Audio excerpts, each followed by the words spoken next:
$19 million vanished into shell companies. One envelope exposed it all, and the woman they tried to silence stood up, alone, in a courtroom where even the walls felt rehearsed in power. She didn't raise her voice. She didn't beg. She opened a folder, held it steady, and looked a Supreme Court justice in the eye. What followed wasn't noise. It was silence. The kind that says, something just shifted. In that moment, it wasn't just about politics, or rules, or contempt charges.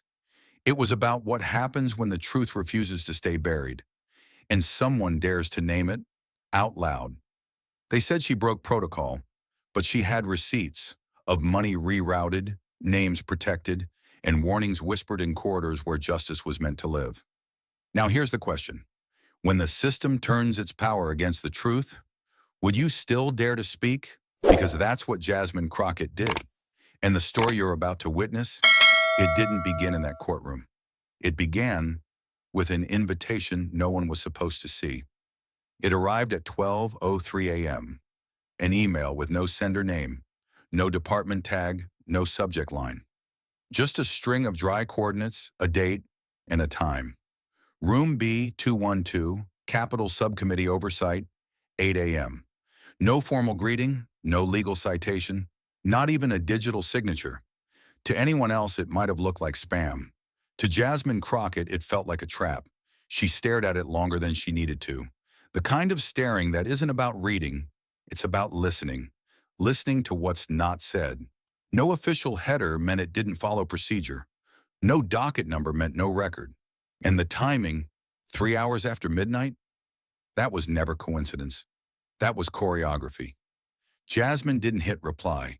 She didn't forward it to her team. She simply rose from her desk, walked over to the window of her DC apartment, and stood there barefoot, watching the glow of the Capitol dome shimmer through the fog. Something was shifting, not in the air, in the system. That night she didn't sleep. She didn't even try. She read every bill she'd flagged in the last 2 months, every contract allocation, every back-channel email that had made her skin crawl. She made a list. Then she made another. Names, dates, amounts. Not because she planned to bring it, but because she needed to know what they were really coming for. By 5:30 a.m., her living room looked like a war room. Papers across the floor, legal pads filled with red ink, 3 different highlighters bleeding across policy drafts. In the center of it all, a single leather folder, slim, quiet, locked. That folder wouldn't scream, it would whisper, and it would be heard. As the sun began to rise, she dressed with quiet precision. No pearls, no bold lipstick, no designer heels, just a navy blazer, cream blouse, flat black shoes, a uniform of quiet defiance, the kind that doesn't ask for permission to be strong. Outside, her driver waited in a black SUV. Jasmine didn't speak. Neither did he. She simply nodded, and the door closed behind her with the kind of click that always feels louder when your next stop might be a courtroom or a setup. On the drive, she didn't scroll her phone. She didn't call her staff. She closed her eyes just for a moment, not to rest, but to anchor herself. She knew this wasn't about one missed summons. It was about the fact that she had asked a question, one they didn't want asked. Who signed off on the defense budget line item rewrote? And now she was being summoned, without being summoned. But what they didn't realize, what they had always underestimated, was that Jasmine Crockett wasn't the kind of woman who showed up to a silent ambush unarmed. She was coming with something no subpoena could control, truth wrapped in proof. And when she stepped into room B212 that morning, what began as an attempt to corner her would become the unraveling of something far bigger. It was just after 9 in Columbus, Ohio, but the sky already wore the look of something that knew too much. Overcast, unmoving, heavy in a way that pressed against the glass of the federal courthouse, like it had secrets of its own. Outside the entrance, the steps buzzed with energy that didn't match the silence of the building behind them. Reporters clustering near the barricades, microphones in hand, waiting for something, or someone. They didn't have to wait long. Jasmine Crockett's arrival wasn't loud. There was no press release, no entourage spilling out with cameras. Just the faint hum of tires slowing to a stop and the click of one car door. She stepped out alone, her movements composed, unhurried. She wore the same navy blazer and cream blouse she'd picked hours earlier. No flair, no pins or political insignias, only her leather folder in one hand and a look on her face that could have been read 1,000 different ways and still revealed nothing. Someone called out, "Are you here to surrender, Congresswoman?" She didn't respond, didn't even glance their way. Her heels clicked once against the stone, then again until the sound disappeared into the building's marble-lined interior. No reaction, no rebuttal. Just presence. That was her reply. Inside, aides and clerks scrambled in quiet choreography, whispering, typing, avoiding eye contact like people who weren't sure what side of history they'd landed on. Jasmine walked through it all like fog slipping through a hallway, untouchable, deliberate, and strangely calm. In courtroom 6B, Judge Clarence Thomas was already seated behind the bench. That was unusual. Judges didn't sit early unless they were making a point, and his posture, composed with fingers lightly steepled beneath his chin, said all it needed to. This wasn't Congress. This wasn't her domain. And in his court, power didn't have to raise its voice to remind you who held it. He didn't acknowledge her entrance. He didn't need to. His very presence did the work. Jasmine scanned the room once, nodded to her attorneys, Naomi Rhee, sharp as a scalpel in a charcoal suit, and Gabriel Dunn, quiet, analytical, already flipping through his binder, and took her seat between them. Neither lawyer spoke. Jasmine didn't ask them to. She placed her folder on the table in front of her, folded her hands, and stared straight ahead.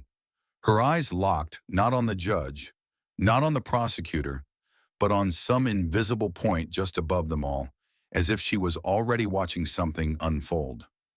The courtroom itself was smaller than people imagined, claustrophobic in its silence, thick with a tension that didn't come from noise, but from anticipation. Every sound, every whisper between clerks, every paper shuffled by an intern, felt louder than it should have. Everyone was waiting for something, a collapse, a protest, a headline. But Jasmine gave them none of it, just stillness. She looked like a woman who knew how this would play out and didn't plan on blinking once. Outside, the press speculated. Inside, the game had already started, and no one, not even Clarence Thomas, knew what she was about to place on the table. The room didn't stir when the federal prosecutor stood, but something shifted, something subtle, like the drop in pressure before a storm. His suit was expensive, well-fitted, but not tailored for confidence. The knot of his tie sat just a little too tight. The paper in his hand trembled ever so slightly, betrayed by the smallest twitch in his index finger. He cleared his throat once and began. Your Honor, the United States moves to proceed with contempt charges against Representative Jasmine Crockett under Title II, Section 1832, following her refusal to comply with a lawful summons issued by the Congressional Ethics Review Board. Judge Thomas gave a slight nod, barely perceptible, a signal that permission had been granted. The prosecutor continued, his tone now steadier, as if hiding behind the memorized words of protocol. The Congresswoman knowingly failed to appear without legal excuse, thereby obstructing due process. That word, obstructing. It hung there like a thin blade in the air. Jasmine didn't move, but then, she whispered, obstructed? It was quiet, not loud enough to disrupt, but just loud enough to land, like a note out of tune in a symphony. Both her lawyers turned sharply toward her. Judge Thomas's eyes lifted, just a fraction, enough to acknowledge that the silence had been broken, not rudely, not violently, but purposefully. The prosecutor hesitated, unsure whether to continue or address the crack that had just formed in the courtroom's perfect composure. He chose to press forward. We request that she be held in contempt and remanded until she complies. That's when Jasmine moved. Not abruptly, not defensively. She simply stood. Every head turned. Even the court stenographer paused, her fingers frozen mid-word above the keys. Naomi shifted in her seat.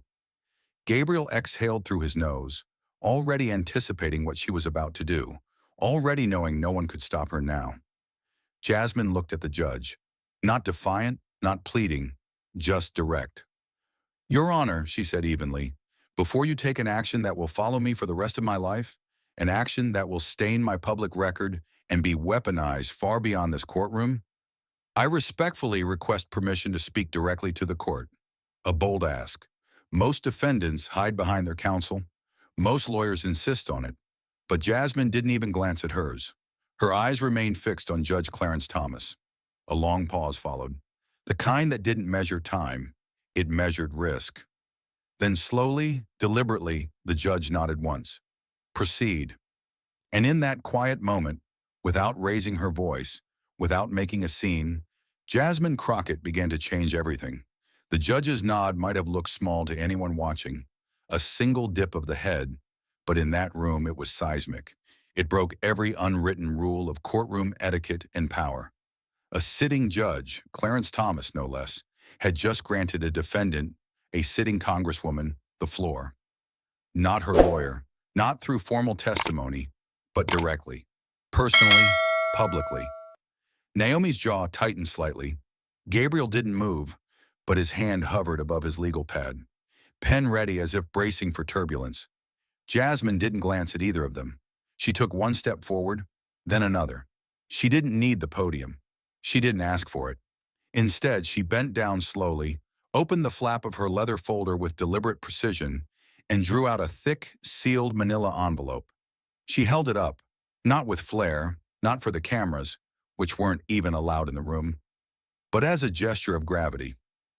This, she said clearly, her voice steady but firm, is a sworn, notarized, and witnessed statement.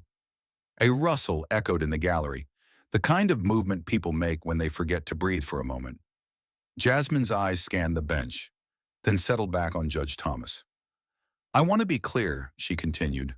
This is not a defense. It is not an explanation. It is a revelation. She laid the envelope gently on the table, her fingertips resting on it as though it were made of glass. Her voice never rose, but her words carried like thunder beneath velvet. It contains names, communications, internal directives, timelines, and yes, threats. Not just toward me, but toward others in this very building who've dared to ask the wrong questions. A chill swept through the room, though the temperature hadn't changed. Even the young intern near the back, who had been furiously scribbling in shorthand, froze mid-stroke. I'm not standing here today because I refuse to cooperate, Jasmine continued, each word stitched with purpose. I'm here because I refuse to play along. Her left hand tapped the folder once, a signal, a warning, a countdown. This document outlines a coordinated effort by individuals whose names many of you know to silence dissent, reroute public funds, and punish oversight with procedural smoke. The judge hadn't interrupted. He hadn't blinked, but his fingers had curled inwards slightly on the armrest. And before you rule on whether I've defied your process, she said calmly, I'm asking you to understand the process that's been used against me. Her last words didn't echo, but they lingered, like the scent of smoke after a fuse is lit. Jasmine stepped back, not with retreat, but with clarity. She had spoken. The courtroom was silent. It wasn't out of respect. It was out of tension, like the quiet before the roof gives way. And on the table before her, the sealed envelope waited, unopened, unexploded, but very much alive. Jasmine didn't lift the envelope again. She didn't need to. The room had already absorbed its presence like a slow leak of electricity, humming just beneath the surface.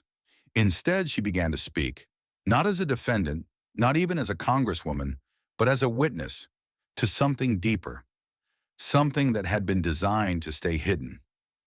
2 weeks ago, she said, her voice still low and composed, I walked into room 340B in the Rayburn House office building. Restricted members only, 3 floors underground. No press, no recordings, no phones. Just notebooks, security badges, and the quiet machinery of political survival. She paused, letting that setting settle into the room. Judge Thomas watched her carefully. The prosecutor sat frozen, as if motion might imply guilt. There were 5 people in that room. Myself, Representative Ronald Beckman of Idaho, Representative Dira Lane of Michigan, 1 ethics lawyer, and 2 congressional aides. The stated purpose was a routine review of my disruption during a classified budget session held earlier that month. Jasmine looked directly at the judge again. But that's not why I was there, and they knew it. She shifted slightly. Not for drama, for control. What they labeled a disruption was this. I requested full transparency in a recorded vote regarding a series of defense allocation amendments buried inside the appropriations package. Specifically, I questioned $19.2 million rerouted into civilian infrastructure partnerships, a category so vague it could fund anything from bridges to private surveillance contracts. She saw it then, the flicker in Beckman's eyes. That split second where a man realizes someone has looked beneath the rug he spent years standing on. I was told my comments were out of order. My mic was cut mid-sentence. And hours later, after no formal debrief, after no closed-door warning, I received notice I was under ethics review for obstruction. A few people in the courtroom blinked, but no one dared move. You want to know what I disrupted? Jasmine continued. I disrupted convenience. I disrupted silence. I disrupted the very system that lets money move faster than truth. She glanced briefly at her attorneys. Naomi gave a subtle nod. In that hearing room, I laid down a binder, thin but pointed. It contained evidence that the shell company receiving those contracts was managed by someone directly tied to Representative Beckman's extended family. The moment I said the name, the room changed. Dear Elaine stopped taking notes. One of the aides left for a bathroom break and never came back. She inhaled, steady. Her tone never lost its measure. And when I pushed further, when I asked for the unredacted forms and requested committee-wide distribution, I wasn't met with opposition. I was met with a threat. Judge Thomas leaned back slightly. Jasmine didn't stop. Beckman looked me in the eye and said, "You can leave this room quietly, or we can bury you in bylaws." I stood. I told him I wasn't afraid of procedures. I was afraid of what happened when they were weaponized. Now the courtroom was utterly still. And that, she said quietly, is why I'm standing here today. Not for defying the law, but for refusing to be complicit in its misuse. Jasmine didn't just walk out of that ethics room. She walked out knowing the door behind her was no longer a door. It had become a lever, and someone, somewhere, was already reaching to pull it. She hadn't made it far, just halfway down the corridor, her binder tucked beneath her arm, when she heard hurried steps behind her. Not heavy, but purposeful. She didn't turn around. She didn't need to. The voices that followed weren't unfamiliar. One was clipped and anxious. The other slower, more cautious, as if still weighing the risk of even being seen speaking to her. Congresswoman Crockett, just a moment. It was Aide 1, tall, pale, glasses that never seemed to sit straight on his face. He always looked like someone who knew too much and slept too little. The other aide, a black woman maybe 5 years younger than Jasmine, with tired eyes and a stiff manila folder clutched to her chest, stood a few paces behind him, eyes darting down the hallway. Jasmine turned slowly, careful not to look surprised. I assume you didn't follow me for small talk? The male aide dropped his voice. You don't know how close you just came. To what? She asked. The truth? No, he said flatly. To losing your voice in this town. For good. Jasmine didn't flinch. The female aide stepped forward then, glancing over her shoulder before speaking. They're going to bury you in procedural mud, she said. Rules no one's enforced in decades. Technicalities, language games. You'll be labeled uncooperative, non-compliant, disruptive, and the public won't know the difference. Jasmine looked at her, not unkindly, not arrogantly, just firmly. Then I'll bring a shovel. They exchanged a glance. That brief, almost imperceptible look between people who know a line has been crossed and can't be uncrossed. I hope you're ready for what comes next, the man said. This isn't just about a vote or a binder. No, Jasmine replied quietly. It's about the people who think no one's watching. She turned without waiting for a response, walking away with the same calm she'd walked in with, but with something heavier riding in her chest. Not fear, not yet, but certainty, the kind that settles like weight in your bones before a fight you didn't pick, but can no longer walk away from. That evening, back in her office, she found the summons waiting on her desk, hand-delivered, unsigned, but stamped with congressional authority. It read like law, but Jasmine knew better. It wasn't law, it was retaliation. And if they were going to come after her with the rule book, then she'd show up with the receipts. Because sometimes what the system fears most is a woman who knows exactly how it works. Jasmine didn't rush. She didn't perform. She simply reached forward, peeled back the seal of the manila envelope, and slid out the first document like someone pulling the pin from a grenade with perfect control. There were no theatrics, just an eerie precision, one page at a time. Each motion calculated, each silence earned. The top sheet bore the official stamp of a notarized affidavit. Below it, the signature of a former legislative aide, someone whose name hadn't been mentioned in months. But Jasmine knew what it meant. That signature wasn't just ink, it was insurance. A silent ally who'd seen too much and finally had the nerve to speak, even from the shadows. She looked up once, met the judge's gaze, and then began. My name is Jasmine Lenore Crockett. I have served in Congress since 2021. I do not stand before you today to deny that I received a summons. I stand before you to explain why I could not, in good conscience, respond to it. Her voice remained even. There was no tremble, no rise in tone, just calm, clean truth, spoken into a room that had spent decades absorbing lies like wallpaper. The documents in my possession were not created in secret. They were uncovered, piece by piece, over weeks, through whistleblowers, forgotten file directories, and what should have been routine transparency requests. She turned the page. In October, I formally requested the complete set of documentation tied to defense allocation packages filed between June and August of this fiscal year. What I received were redacted PDFs, void of context, full of omissions. She paused only long enough to let the words settle. So I asked again, quietly, persistently, and this time I looked deeper. What I found was a series of line-item transfers totaling $19.2 million routed through civilian infrastructure projects. She looked around the courtroom, not accusing, but deliberate. That phrase, civilian infrastructure partnerships, appeared in 5 separate funding amendments. But the recipient listed on all 5 contracts was the same shell company, and that company, Rexmore Logistics, LLC, was registered under a mailing address in Boise, Idaho. Now Judge Thomas shifted in his seat. Barely, but Jasmine noticed. Rexmore Logistics, as of the last public filing, is operated by an individual named Nolan Beckman. He is the brother-in-law of Representative Ronald Beckman.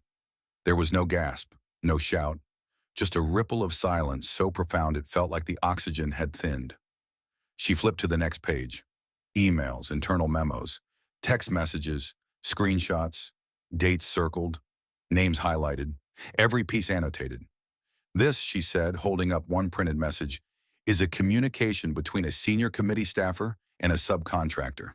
It references direct instructions on how to repackage the funding to avoid triggering a vote. She raised another. This text thread, verified through metadata, was sent 2 days before the hearing that labeled me disruptive. In it, I'm referred to as the one who keeps digging. The response, let's handle it internally. She let that line hang in the air, untouched. And then, gently, she placed the pages back down, aligning them perfectly with the edge of the folder.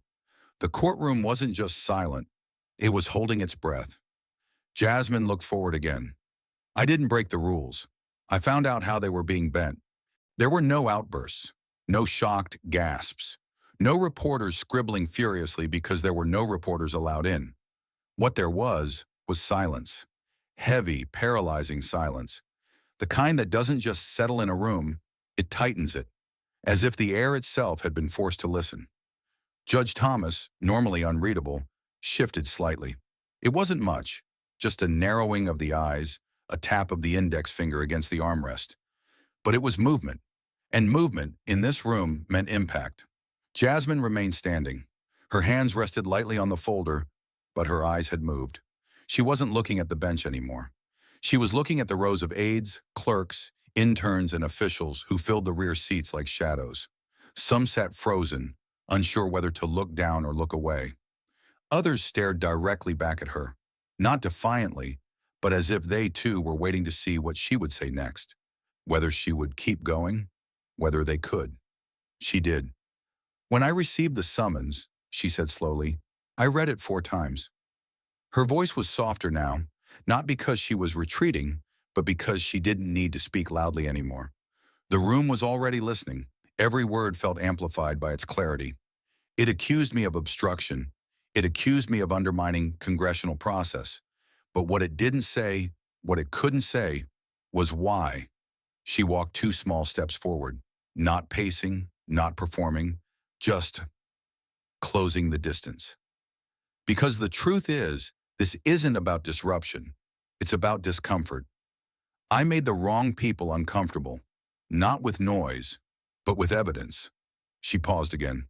"And that brings me to a question I want to ask, not just to this court, but to every person who's ever watched something wrong happen and wondered what it would cost to speak up."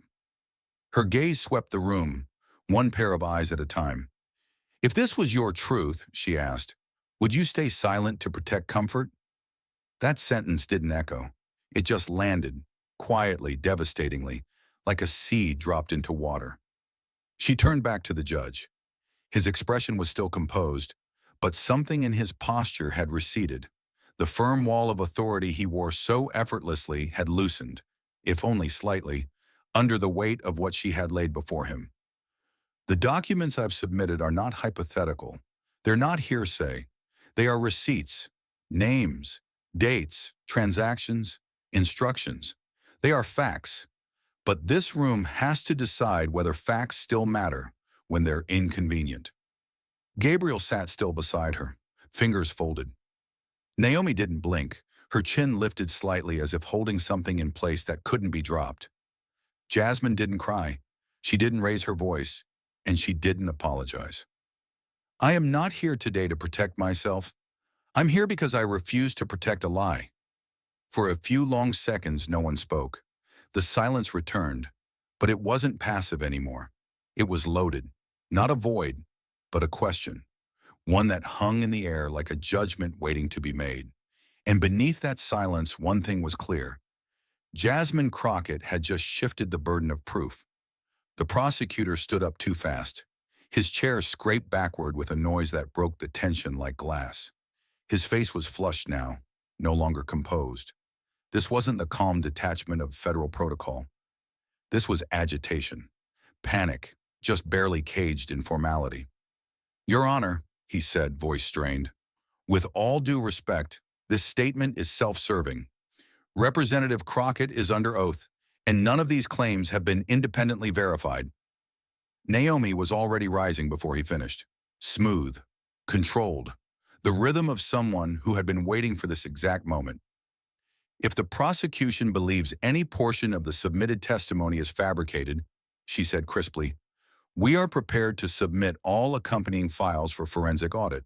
Metadata, communications logs, timestamps, and third-party verification from an independent analyst. Additionally," she gestured to the folder still in front of Jasmine, "the signed affidavit from a former congressional staffer has been included. It directly corroborates Representative Crockett's timeline." The judge raised his hand, not sharply, not with frustration, but with finality, a gesture that said, "Enough." "This court," Judge Thomas said, his tone returning to formality, but laced now with something else, heavier, more deliberate, "will review all submitted materials." He paused. His fingers tapped once on the armrest. Then he turned to the clerk. "Call a recess, 20 minutes. For a moment, no one moved, because it wasn't just a pause. It was an earthquake, not in sound, but in shift. Judges didn't recess mid-testimony, not like this. Not unless they needed time to think, to measure what had just been placed before them. And Clarence Thomas was not a man who second-guessed lightly, but Jasmine had just handed him a live circuit of documented corruption. Names, numbers, deals, threats. She hadn't spoken in anger. She had spoken with precision, with evidence. And the system, his system, had been forced to listen. The courtroom emptied slowly, like people exiting a building during a tremor they weren't sure had ended. Staffers glanced sideways, unsure of whether to speak or stay still. The prosecutor sat back down with a thud, flipping through Jasmine's statement, underlining, pausing, rereading, not to refute, but to understand how he had just been outmaneuvered. Jasmine didn't move. Her eyes remained forward, her expression unchanged. She wasn't gloating. She wasn't triumphant. She was ready. Naomi leaned in quietly. "We cracked it." Gabriel didn't respond. He slid an envelope across the table instead. "If they ask for verification," he murmured, "this is CT's original stamp." Outside, phones were already buzzing. Inside, something had cracked, and it wouldn't be easily sealed again. The courtroom hadn't even emptied before the tremor began to spread. The doors were still swinging shut behind Judge Thomas when the first notification lit up a junior clerk's phone. A local station in Dayton had aired excerpts from Jasmine's testimony, an anonymous leak, unverified, but unedited. 30 seconds of audio.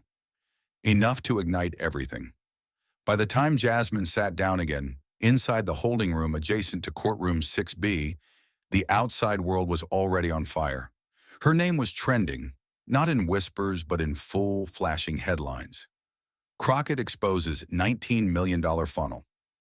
Congressional brother-in-law linked. Ethics or cover-up? Inside, no one celebrated. Naomi scanned a tablet, refreshing news feeds every 30 seconds, while Gabriel watched the hallway through the narrow glass slit in the door, like a man expecting a different kind of storm. Then came the first real crack. A name. Sloan Merrick.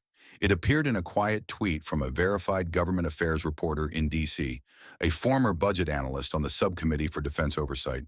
Mid-level, low profile, until now.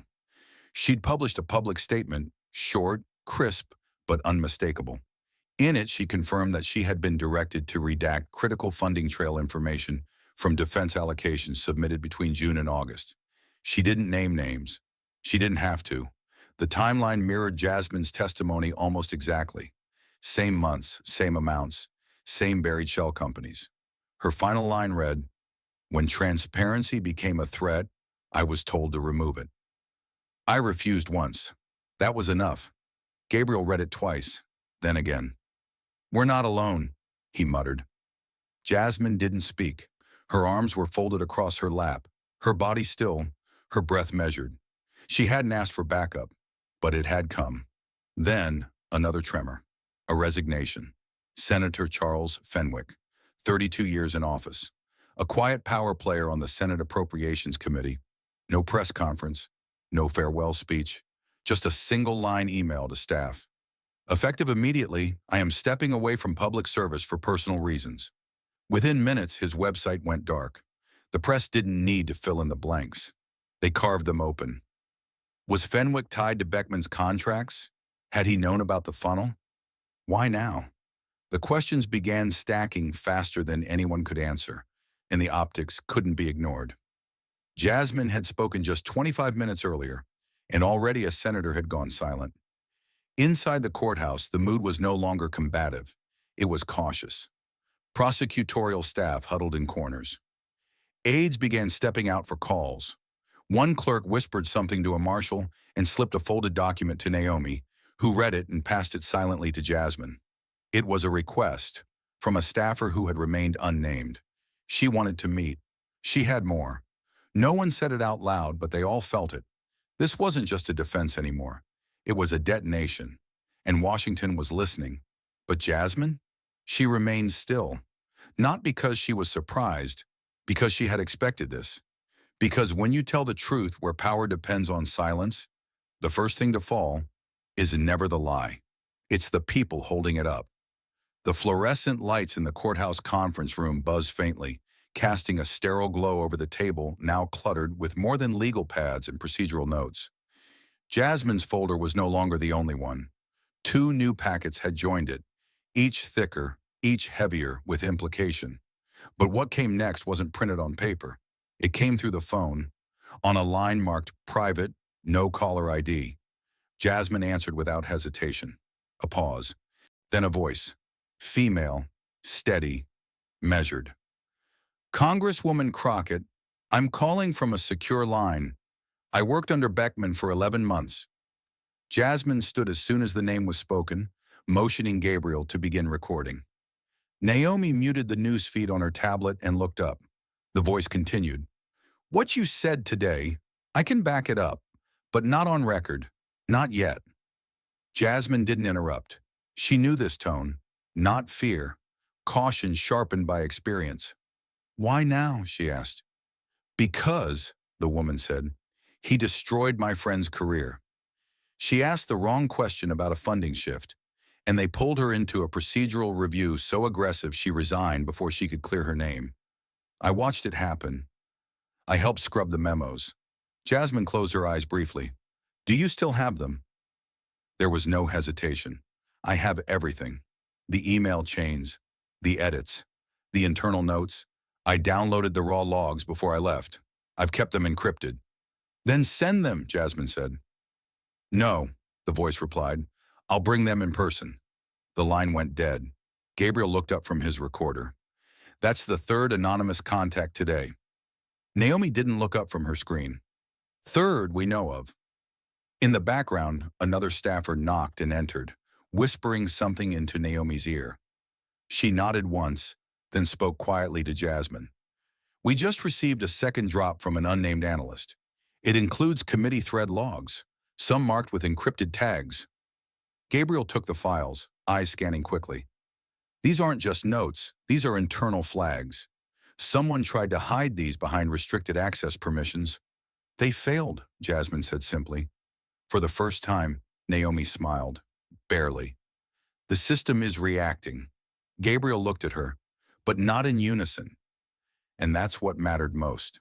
Washington's strength had always been in its ability to close ranks, to spin one truth long enough until it became the only one worth repeating. But not this time. Jasmine hadn't just cracked a shell, she had thrown off the rhythm. And systems don't know how to dance when the music changes too fast. That afternoon, while the court was still in recess, Jasmine's team began constructing a second packet, thicker, deeper, and dangerously specific. It contained chain of custody metadata, timelines matched across two devices, and cross-reference calendars that revealed a pattern. Funding requests altered within 24 hours of closed-door meetings chaired by Beckman. Gabriel cross-checked each timestamp. Naomi reviewed the language shifts in internal memos. Jasmine, meanwhile, said nothing. She didn't need to. Her silence wasn't absence. It was concentration. Because now she wasn't just building a case. She was showing the world how the case had been built against her. And with every encrypted message decrypted, with every harmless edit unmasked, the question wasn't if the system would crack. It was how loud it would shatter when it did. When Judge Clarence Thomas returned to the bench, the room went still in a different way. This wasn't the tension of anticipation. It was the stillness that follows a detonation, when everyone looks around, unsure what remains standing. He didn't speak right away. He took his seat carefully, adjusted his glasses, and stared directly at the sealed folder that now rested thicker, heavier, and far more dangerous than when he'd left it. Across the room, Jasmine sat motionless, not slouched, not tensed, just present, ready. Judge Thomas looked up. His voice, when it came, was calm, but it carried a new edge. Not the tone of control, but of recognition. Representative Crockett, he began, is it your assertion that members of the House Ethics Subcommittee acted with intent to silence you by initiating these proceedings? Jasmine didn't flinch. It is, Your Honor, she said, and not just them. Certain external actors, contractors, legal intermediaries, knowingly abused congressional authority to retaliate against oversight. The prosecutor shifted in his seat. He'd barely finished opening his folder when Judge Thomas turned toward him. Was your office made aware of these materials prior to today? No, Your Honor, the prosecutor replied tightly. We received no prior notice and cannot verify their credibility. Naomi rose with measured confidence. We've submitted a third-party affidavit from an independent analyst, along with signed testimony from a former congressional aide. The court received both before recess. Judge Thomas nodded slowly, eyes dropping back to the stack of documents. Then he said it. This court acknowledges the seriousness of Representative Crockett's allegations. As such, all contempt proceedings are hereby suspended, pending full preliminary review of submitted evidence. There was no gavel strike, no dramatic declaration, just a sentence. Clean, uncomplicated. But in that moment, it shattered something. Because it wasn't just the trial that paused, it was the machine. The judge continued, "The contents of these documents will be forwarded to the Office of Congressional Ethics and the Department of Justice Internal Investigations Division for further examination." A new voice cut in, measured, firm. Elena Choi, a federal litigator from the DOJ. She'd entered the room silently during recess, but her presence alone said everything. "The department will be conducting an independent review," she said. "We have no motions at this time." Judge Thomas gave one final nod. "This court is adjourned." No one moved at first, and then slowly, people began to rise. Not with noise, but with calculation. The mood had changed. Not fear, not yet, but exposure. The lights had come on and everyone was checking who was still visible. Jasmine stood. She didn't speak.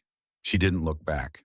She walked past the bench, past the clerk, past the rows of faces now frozen in new awareness, and exited the courtroom the same way she'd entered. Steady, silent, unshaken. But outside, the silence she'd walked into weeks ago was gone. Now the system was making noise. And this time, it wasn't to protect itself. It was scrambling, because something had crawled out of the shell. Within 48 hours of the courtroom's adjournment, something strange happened. Ronald Beckman disappeared. Not physically, he was still in D.C., presumably still in his office. But digitally, he vanished. His official statements ceased. His committee calendar went blank. His aides stopped returning press inquiries. The only trace left behind was a growing silence that seemed to stretch wider with every hour. By the third morning, 2 of his senior staffers had deleted their LinkedIn profiles. No explanations. No messages of new opportunities. Just gone. One had quietly removed their affiliation with Beckman's office from public directories. The other appeared to have packed up their Hill desk overnight. When reporters tried to verify, the only thing anyone would say was, "They're unavailable." Meanwhile, the whispers started, first in closed political circles, then in group chats, then on encrypted platforms among Hill insiders. Something about sealed subpoenas, about grand jury whispers, about Department of Justice liaisons being spotted outside buildings they weren't expected to visit. Nothing official, nothing confirmed. But in Washington, smoke has a way of drawing attention long before anyone sees the fire. And yet, even as silence grew around Beckman, the noise began around Jasmine. It started with op-eds, small, cautious at first. One in a mid-tier national paper asked whether Representative Crockett had politicized internal procedure for personal gain. Another labeled her approach unorthodox and troubling for precedent. A D.C. think tank quietly released a blog post suggesting her courtroom statement undermined the decorum expected of elected officials. Then came the cable hits, panelists debating whether she was reckless, whether she was grandstanding, whether her actions were less about ethics and more about ambition. The phrase identity politics began surfacing in headlines, always cloaked in air quotes, always paired with speculation about a future Senate run or calculated media attention. One commentator said, "Crockett's accusations, while dramatic, raise questions about her timing. Why now? Why this way?" The answer, of course, was already in the files, in the timestamps, in the shredded pieces of paper being taped back together by federal interns under quiet supervision. But the spin wasn't about truth, it was about doubt. And if the facts couldn't be broken, then maybe Jasmine's motives could. Inside her apartment, Jasmine watched none of it. Naomi did. Gabriel did. They cataloged every phrase, every panelist, every article for what it was. Early formation. Not a narrative, but a net. "Phase 2, Naomi muttered as she closed another tab. "They're not aiming for truth," Gabriel added. "They're aiming for confusion." But Jasmine wasn't rattled. She knew this part. This wasn't new. This was the part where the system tested if your spine had limits. If your silence could be negotiated after all, if not through fear, then through fatigue. She poured herself a cup of coffee, black, and sat down beside the same window she had stared through the night that anonymous summons first arrived. The Capitol lights still shimmered in the distance. The machine was spinning now, fast, desperate, and Jasmine Crockett, she hadn't moved, because she knew when they start trying to rewrite the story, it's because the truth is finally out in the open. It happened without notice, without press, without cameras, without the courtesy of a memo. The federal prosecutor who had opened the contempt case against Jasmine Crockett was gone. No resignation, no public shuffle, no explanation, just replaced. In his place walked Elena Choi. Her arrival was quiet, but nothing about her presence was subtle. All black suit, shoes that didn't click but landed. Chin high, posture military, voice low and deliberate. She didn't smile. She didn't need to. Her file folder was closed. Her badge said Department of Justice, not local office. And her accent, pure Detroit steel, cut through the courtroom like a warning bell. Naomi clocked it first. From the moment Choi sat down at the government's table, she didn't make a single unnecessary move. She didn't flip a page, didn't write a note. She was there to be seen, or rather, to be understood. Jasmine leaned toward her team. "She's not here to argue," she said. "No," Naomi replied, her voice low and tight. "She's here to deliver a message." Gabriel didn't look up from his notes. "This isn't a trial anymore. It's a warning shot." The judge entered, acknowledged the change in counsel with only a nod, and moved on. No mention of the prosecutor swap, no formal statement, but it didn't matter. Everyone who needed to know already did. Judge Thomas reviewed procedural updates, then turned to Choi. "Counsel, does the department have any motions at this time?" Choi stood, crisp and unhurried. "No motions, Your Honor. We are here to observe and prepare for independent review." She sat, nothing more, nothing less. But the message was clear. They weren't just watching. They were circling. Outside the courthouse, media buzzed with curiosity about the sudden change. But inside the defense team, there was no confusion. Naomi closed her folder and turned to Jasmine during the recess. "They don't want resolution. They want control. The faster you move toward truth, the more they'll move to reshape the frame around it." Gabriel leaned in beside her. "They're setting tone, Jasmine, positioning you as unpredictable, as unstable. If they can't crush the facts, they'll crush the vessel carrying them." Jasmine looked at both of them. No panic, no hesitation. "Let them try," she said. "The receipts talk." She tapped the folder in front of her, the one now filled not just with evidence, but with layers of corroboration. Names, dates, metadata, encrypted backups, witnesses. And then quieter, almost to herself, she added, "I didn't come to this fight to survive it. I came to finish it." Outside the chamber, someone dropped a coffee cup. It shattered against the marble floor like punctuation. Inside, Jasmine sat back in her chair, composed.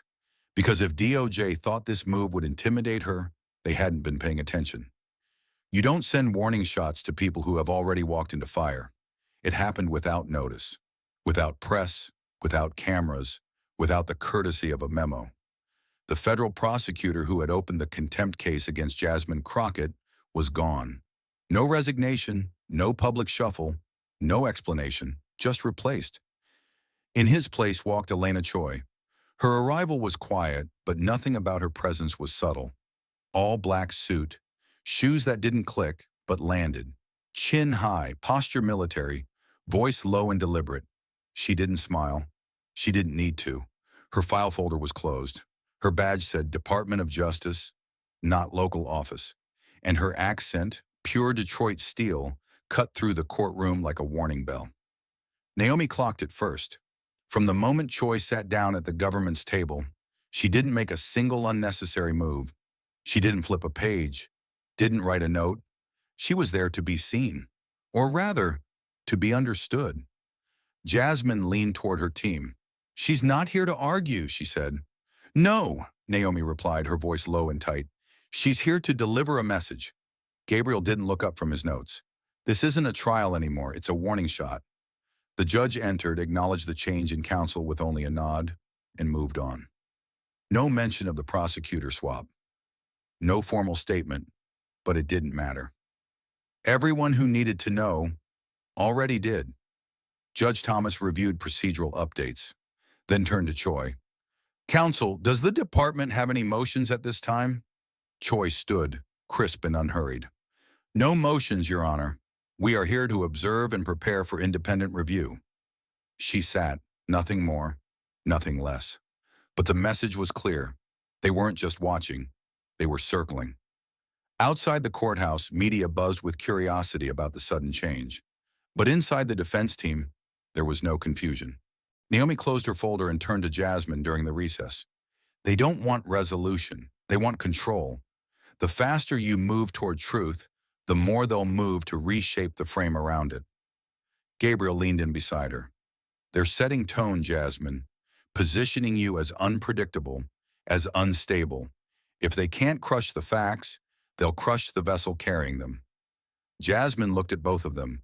No panic, no hesitation. Let them try, she said. The receipts talk. She tapped the folder in front of her, the one now filled not just with evidence, but with layers of corroboration. Names, dates, metadata, encrypted backups, witnesses, and then quieter, almost to herself, she added, I didn't come to this fight to survive it. I came to finish it. Outside the chamber, someone dropped a coffee cup. It shattered against the marble floor like punctuation. Inside, Jasmine sat back in her chair, composed. Because if DOJ thought this move would intimidate her, they hadn't been paying attention. You don't send warning shots to people who have already walked into fire. The knock on the courtroom side door came soft. 3 gentle taps, like someone unsure whether to enter or disrupt. A marshal opened it halfway, exchanged a whisper with the clerk, then stepped aside to let in a woman whose face was obscured by a wide scarf and a hooded coat too warm for spring. She didn't speak. She didn't sit. She walked straight to the bench and handed a sealed envelope to the clerk, marked in bold red, Protected Submission, Federal Whistleblower Statute. The room froze. Judge Thomas paused mid-sentence, adjusted his glasses, and took the envelope without comment. But his entire presence shifted. The calm he carried so easily, the polished armor of neutrality, tightened. He didn't ask who submitted it. He didn't have to. The label said more than enough. This wasn't courtroom theater anymore. This was a signal. He opened the envelope slowly, read the cover sheet, then skimmed the first few lines of the attached declaration. His jaw clenched, just slightly, and his tone when he finally spoke was different. This court, he said, voice lower, weightier, is now in receipt of additional documentation submitted under federal whistleblower protections. Preliminary content suggests corroboration of key allegations raised during this hearing. He didn't look at Jasmine. He looked at Choi, and for the first time since she entered the room, the DOJ litigator blinked. The prosecutor didn't speak. The clerks didn't breathe. The courtroom wasn't silent in fear anymore. It was quiet in calculation. Something had shifted, not just the balance of power, the very purpose of the hearing. This was no longer about Jasmine Crockett. It was no longer about contempt. It was about conspiracy, layered, organized, protected until someone cracked the shell and dared to hold up what crawled out. And now, as the court recessed once more for document processing, the walls themselves seemed to listen, because whatever story they thought they were telling, it had just been rewritten. The gymnasium smelled faintly of floor wax and paper cups. The folding chairs creaked under the weight of old coats and older questions. There were no cameras, no press risers, no dramatic podium, just a scratched-up plastic table near the front, a metal thermos of lukewarm coffee, and a woman who had somehow become the center of a story no one in that room ever expected to matter to them. Jasmine Crockett stood near the free throw line, sleeves rolled up, heels swapped for flat-soled shoes. Her folder was gone. Her voice was unamplified, and every pair of eyes in that room, 26 in total, was locked on her. Not because she asked for attention, but because something about the way she stood said, I'll give you the truth whether you're ready or not. A retired bus driver in the third row shifted forward in his folding chair. His hat sat low over his brow. His coat looked like it had seen 100 winters. But his voice when it came was clear. "Will anything change?" he asked, straight, no tremble. The room stilled. It wasn't a rhetorical question. It wasn't cynical either. It was tired, heavy, worn at the edges by decades of disappointment. Jasmine didn't smile. She didn't soften. She walked one step closer, then another, until she was only a few feet away from the man who had asked the question no soundbite could answer. "I don't know," she said honestly. "Not everything. Maybe not even enough." She looked around the room. "But I know they're scared enough to listen now." A few eyebrows lifted. Not in doubt, but in curiosity. She continued. "Not scared of me. Not really. Scared of what happens when someone doesn't blink, when someone refuses to sit down. They're scared because they built something that depended on everyone being too tired or too busy or too cynical to push back." She let that hang for a moment. "I pushed."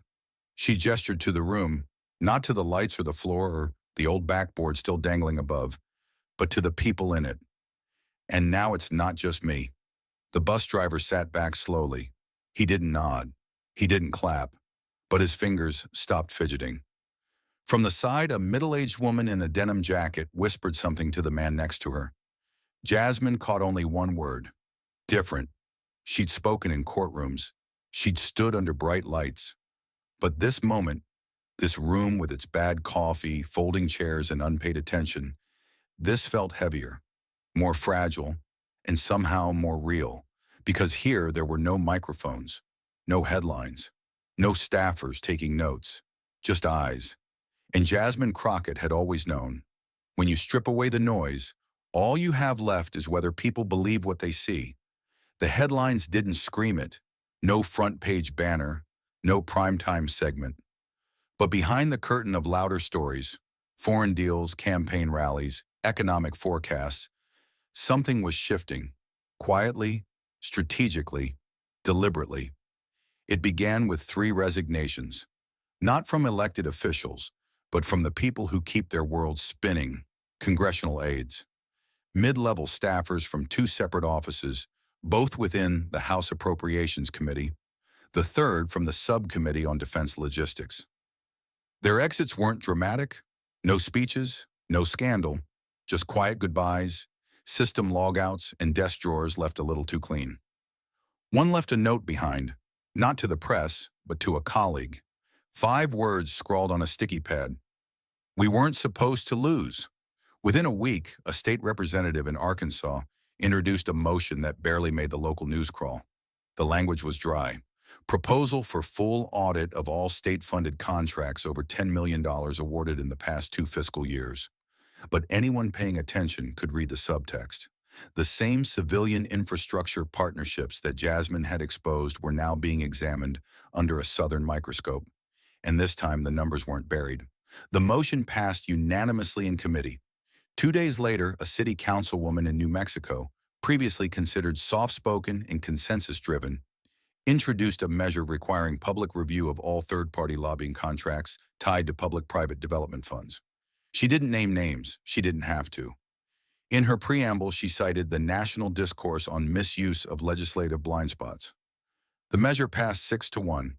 Jasmine learned of both initiatives not through CNN, but through direct messages, one from a state policy analyst in Little Rock, the other from a council staffer in Santa Fe. Both said the same thing in slightly different words. "You lit something." She didn't reply. She just bookmarked the messages, folded the laptop closed, and stared at the ceiling in her apartment. The TV was off. The window cracked open. Outside, the low hum of city life moved like a machine that didn't care about testimony or hearings or resignations. But inside, something had changed. Gabriel was the first to say it out loud during a late-night strategy call. "They're not marching," he said. "They're maneuvering." Naomi added, "Because marching gets headlines, but maneuvering, that gets results." And Jasmine, who had spent the last 3 weeks pushing uphill through static and smear, finally allowed herself to nod. "They're adjusting," she said, "which means the pressure is working." She glanced at the updated spreadsheet Gabriel had created, tracking not just legal motions and court dates, but state-level activity, resignation logs, and policy shifts. It wasn't impressive in size yet, but it was moving. The system wasn't collapsing, it was bending. And Jasmine knew, better than most, that real change never announces itself with clarity. It leaks, it trembles, it flickers on the edge of attention, until one day it's too obvious to ignore. The chairs had been folded, the coffee cups tossed. Most of the town hall crowd had filtered out into the cool evening, their footsteps echoing down the concrete steps of the old gymnasium. Jasmine was gathering her things, slipping papers into a worn canvas folder, when she noticed someone still standing near the far wall. A young woman, early 20s maybe, denim jacket, nervous fingers picking at the seam of her sleeve. She wasn't moving toward the exit. She was waiting for something. Jasmine met her eyes and offered a quiet nod. The woman took a breath and crossed the room. "I've been following," she said softly, her voice tight. "Since the hearings. Since all of it." Jasmine didn't interrupt. She could tell the words were building. "I'm in law school," the woman continued. "Or I was. I almost dropped out last semester." Jasmine's brow lifted slightly. "Why?" "Because it felt rigged," she said. "Like people like us, women like us, don't win unless we lose part of ourselves first. The voice, the fire, the softness. All of it has to go just to survive." Jasmine studied her for a moment. Then, without ceremony, she placed her hand gently on the woman's shoulder. "Then keep that part," she said. "The one you're scared they'll try to take." The young woman blinked, startled. "Because that's the part they can't fake," Jasmine added. The woman nodded slowly, blinking back tears she didn't want to fall. She didn't say thank you. She didn't have to. She turned and walked out into the dusk, her silhouette framed by the door as it closed behind her. Jasmine stood there for a moment, alone in the quiet space. No cameras, no reporters, no applause. Just silence. She never sought the spotlight, but somehow wherever she walked, the light followed. Long after the courtroom lights dimmed and the cameras turned their attention elsewhere, Judge Clarence Thomas remained. The chambers were quiet, save for the faint ticking of an antique wall clock and the soft rustle of thick pages being turned by gloved hands. He sat behind his desk, hunched slightly forward, sleeves rolled up, glasses perched at the end of his nose. Not the image of a man delivering verdicts, but of one chasing something he wasn't ready to find. In front of him lay a series of sealed files, each marked with federal classification stamps, whistleblower identifiers, and department routing tags. These weren't public exhibits. These weren't performance pieces. These were the real documents, the ones never meant to be seen outside subcommittee doors. He read slowly, deliberately, each line adding weight to his silence. There were emails that didn't match public statements, directives buried inside legalese that rerouted millions through vague appropriations. There were names he recognized, some with careers built on discretion, others on denial. For every page he turned, the lines between oversight and orchestration blurred further. A clerk entered quietly, dropped off another folder, and paused by the door. She lingered a moment, watching the judge's hands still clutch the edges of a memo with redacted names and unredacted intent. Then she whispered, not as a comment, but as a realization. This was never just about a summons. He didn't look up, but he didn't disagree. Elsewhere across the river, Jasmine Crockett sat on the floor of her apartment, legs crossed beneath a mismatched pile of documents, takeout containers, and a cooling cup of tea. The walls were covered in notes, some pinned, some taped, some highlighted and curling at the corners. The TV was muted, its closed captions flickering beneath a panel of commentators arguing about congressional overreach. She wasn't watching them. She was watching the silence. Not the absence of noise, but the stillness that follows a collision. The kind that lets you know the shock wave is still traveling, still reaching the corners of places you haven't seen yet. Gabriel had gone home. Naomi was asleep on the couch, jacket folded beneath her head like a makeshift pillow. The apartment was dim, soft lit by a desk lamp and the open window letting in a breeze that smelled faintly of rain and traffic. Jasmine reached for a dumpling with her chopsticks, chewed slowly, eyes fixed not on what had happened, but what might happen next. She didn't smile. She didn't exhale. She knew this wasn't the end of anything. It was the moment the story changed hands, and this time they were going to have to read every page. The rain had started tapping gently against the window when Gabriel returned. He carried 2 cups of coffee and a folder marked only with a sticky note. Urgent, but quiet. He handed 1 cup to Jasmine without a word and dropped into the chair beside her, his shirt slightly damp from the walk. Jasmine took a sip, eyes still scanning the document she had been reviewing. Her fingers moved over the page, not to read. She'd already memorized the content, but to feel its weight, as if the truth, once held enough times, might wear into the skin. Gabriel broke the silence. "They're going to come for you." Jasmine didn't respond right away. She folded the page and placed it on the growing stack beside her. Her voice when it came was calm, certain. "I've lived under that threat my whole life." He looked at her then, not with pity, but with respect. She wasn't flinching. She never had. But now he saw it more clearly than ever. This wasn't bravery born in that courtroom. It had been forged long before, in years of being underestimated, talked over, called too loud, too much, too black, too direct. Naomi stirred from the couch, blinking against the soft light. She sat up slowly, rubbing her eyes, the sound of their voices pulling her back from shallow sleep. She took in the quiet, the documents, the shared stillness between them. She didn't ask what was said. She knew. "They'll try to discredit you," she murmured. "Dig up anything.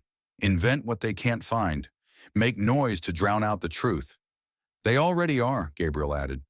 Jasmine didn't argue. "Let them. I've got the receipts." Naomi stood, crossed the room, and placed her hand lightly on Jasmine's shoulder. Not for reassurance, but for grounding. "This time, you're not alone." Jasmine looked up, her expression still unreadable, but something in her eyes softened, just for a moment. It wasn't relief, it was recognition. She nodded once, just once, because she understood the difference between being alone and being watched. And now, finally, she wasn't either.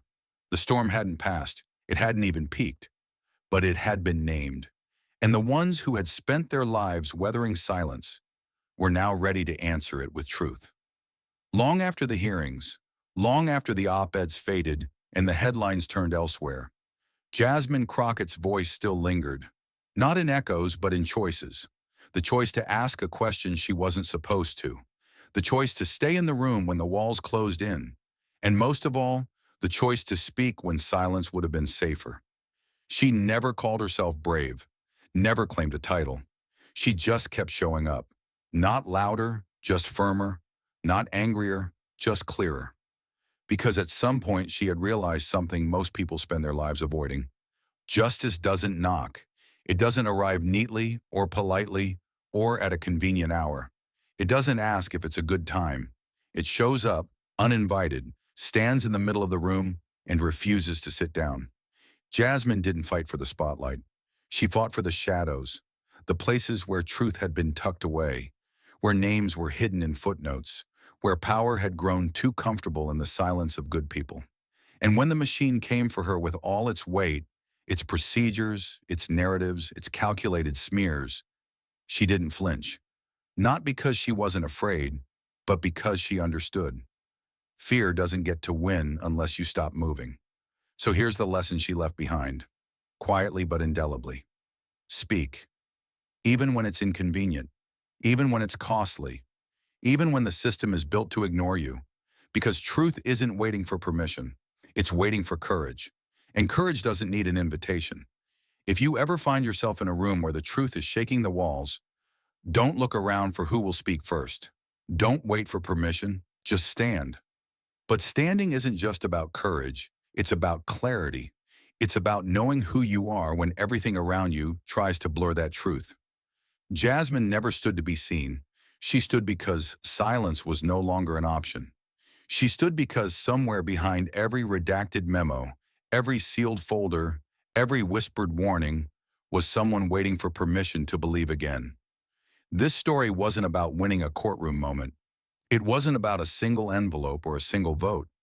It was about something far quieter, far more dangerous to the status quo, the refusal to disappear, the insistence that truth, no matter how small, still carries weight when someone is brave enough to carry it forward. And in that refusal, Jasmine reminded us that power doesn't belong to the loudest voice or the highest office. It belongs to the one who refuses to bend when the world demands it. So if you ever find yourself in a world that tells you to shrink, to stay silent, to sit back down, don't. Be the reason someone else dares to stand. Thank you for watching until this moment and for standing with us on this journey for justice. Your support means everything. Like, subscribe, and turn on notifications so you never miss what's next. And we'd love to hear your thoughts. Leave a comment below and let us know what moved you most in this story. Together, our voices make a difference.